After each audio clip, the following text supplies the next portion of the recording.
Welcome to our channel. Today, we are going to learn the essential English phrases and professional ways to ask about international mail, shipping rates, and customs requirements.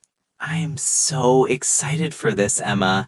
Every time I walk into a post office to send something abroad, I feel like I forget every English word I've ever learned. You aren't alone, Mark. It can be very intimidating because there are so many specific technical terms involved in postal service systems. Exactly. Last time the clerk asked me something about a declaration and I just stood there blinking. Well, today we are going to fix that. We'll cover everything from basic questions to complex customs issues. Let's get started then. My cousin in Australia is still waiting for his birthday gift. Let's start with our foundation. We need to define three big terms: international mail, shipping rates, and customs form. I know international mail is just mail sent to another country, but what exactly determines the shipping rates? Great question. Shipping rates are calculated based on destination, weight, and the speed of delivery. And the customs form, is that just for the government to see what I'm sending? Precisely.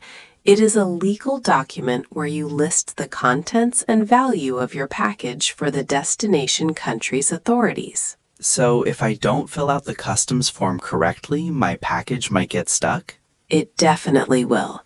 Accuracy is key when dealing with international mail.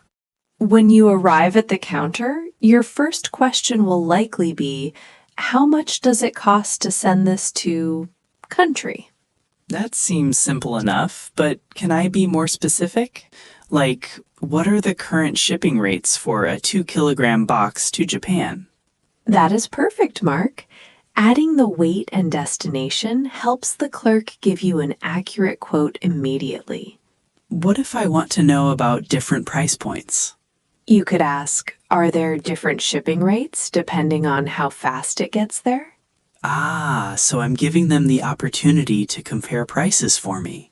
Exactly.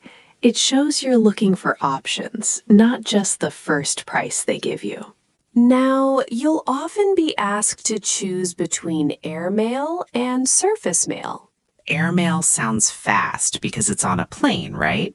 Correct. Airmail is much faster but more expensive. Surface mail travels by sea or land. So surface mail is for people who aren't in a hurry and want to save money on postage. You've got it. It's the budget option for international mail, but it can take weeks or even months. I think I'd better ask, what is the price difference between airmail and surface mail for this package? That's a classic inquiry. It helps you decide if the speed is worth the extra postage cost. If you're in a big hurry, you should ask about Priority Mail International. Is that even faster than standard airmail? Usually, yes. Priority Mail International often includes faster handling and sometimes even scheduled delivery dates. Can I ask, does this courier service offer express overnight delivery for international destinations? You can, though overnight is rare for international. You might ask, what is your fastest express option? And I should probably expect to pay a lot more for Priority Mail International, right? Definitely.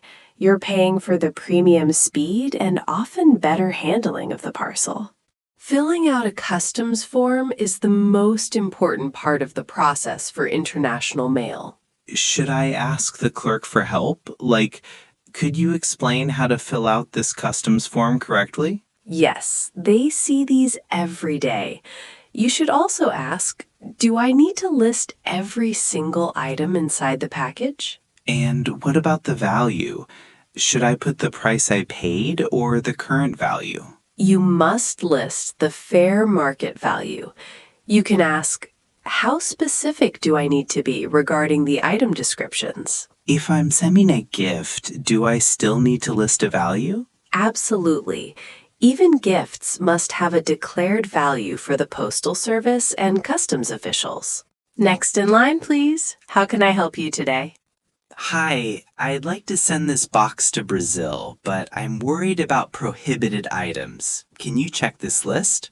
Of course. Are you sending any liquids, batteries, or perishable food? There are some lithium batteries inside the electronic toy. Is that a problem? Yes, lithium batteries are often prohibited items for airmail unless they are installed in the device. Oh, I see. What about these chocolates? Chocolates are fine, but generally any flammable goods are strictly forbidden in international mail. I'm glad I asked. Let me take the extra batteries out before I seal the box. Never send something valuable abroad without tracking and insurance.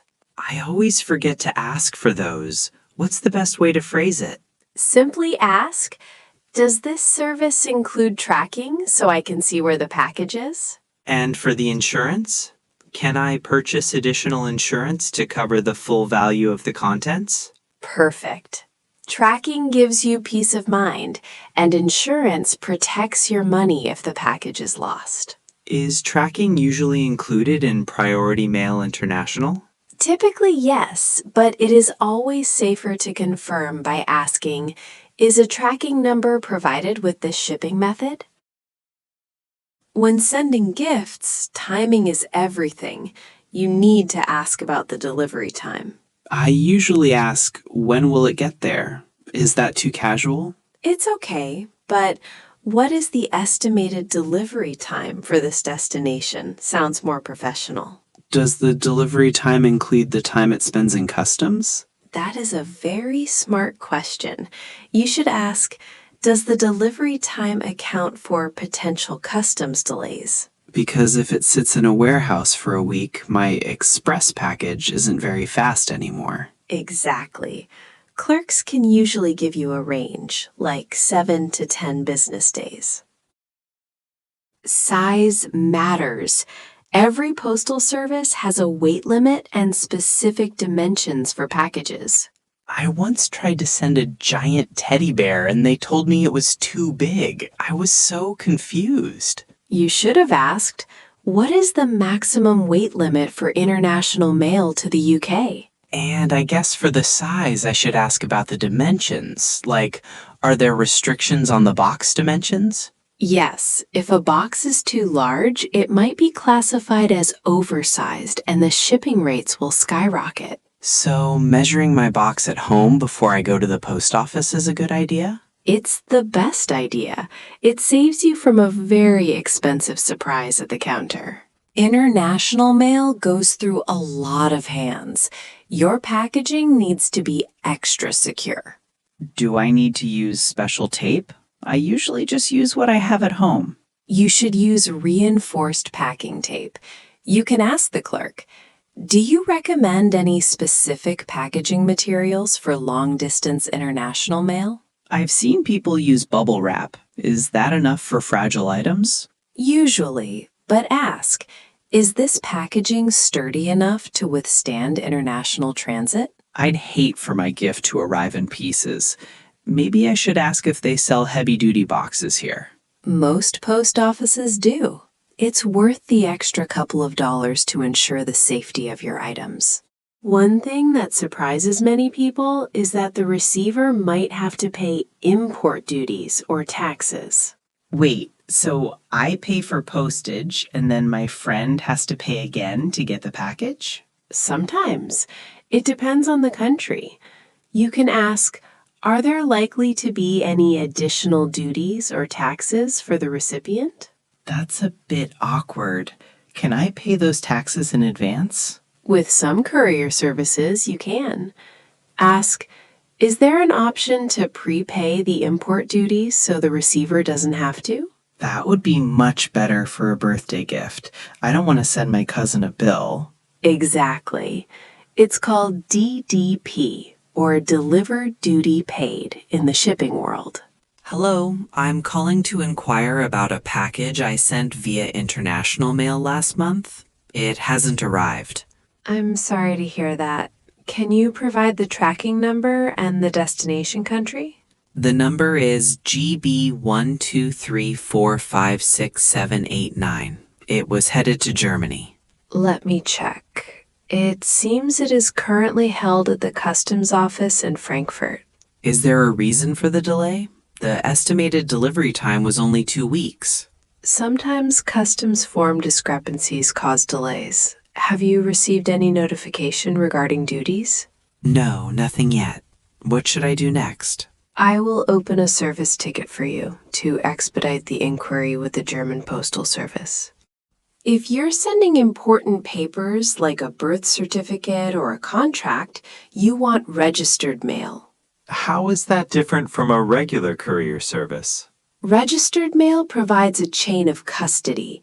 Every person who touches the envelope must sign for it. That sounds very secure. I should ask, how do I send these documents via registered mail? You should also ask, does registered mail include a return receipt so I know exactly who signed for it? That's great for legal documents. Is it much more expensive than standard postage? It costs a bit more, but for irreplaceable documents, it is the only way to go. Keep in mind that postal service standards vary wildly by country. You mean some countries are faster than others even if the distance is the same? Precisely. Some countries have extremely efficient systems, while others might have slower local postage processing.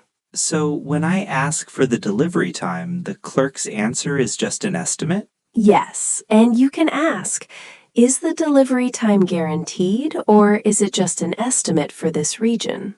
It's good to know that local holidays in the destination country can also slow things down. Great point.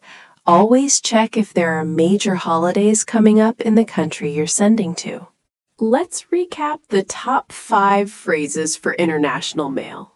Number 1, what are the shipping rates to country? Number 2, does this service include tracking and insurance? Number 3, can you help me fill out this customs form? Number 4, what is the estimated delivery time? And number 5, are there any prohibited items I should be aware of? Use these and you will navigate any post office in the world with total confidence. I feel much better already. I'm ready to ship. Hey Mark, I heard you're planning to send a care package to your sister in Korea. Yeah, I want to send her some local snacks and a few books. Do you think airmail is too expensive for a big box? It might be, but since it's food, you don't want to use surface mail. It'll take forever, and the snacks might expire. That's a good point. I should probably check the weight limit before I pack too many heavy books. Definitely. And make sure none of the snacks are prohibited items. Sometimes meat products aren't allowed. Oh, I didn't think of that. I'll check the Korean Postal Service website for their specific rules. Smart move. You want that care package to arrive safely and quickly. Okay, Emma, help me practice. I have my customs form here. For description, should I just write gift? No, you need to be more specific. Write assorted snacks and 2 paperback books. Got it. And for the value, if the books were $10 each and the snacks were $20, I just put $40?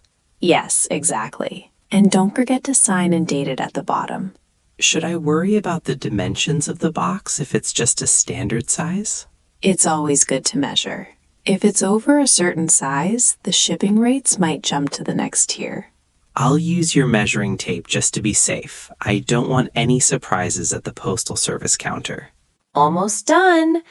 Now we just need to make sure the address label is perfect for international mail. I wrote the destination country in big capital letters at the very bottom. Is that right? Yes, that's perfect. The Postal Service machines look for the country name first. I also included her phone number. Does that help with the delivery time? It really does. If there is a problem with the customs form, the local courier can call her directly. Great. I'm going to opt for the Priority Mail International so she gets it by next week. Excellent choice. Your sister is going to love it. Good luck at the post office, Mark. Thanks, Emma. I feel like a total pro now.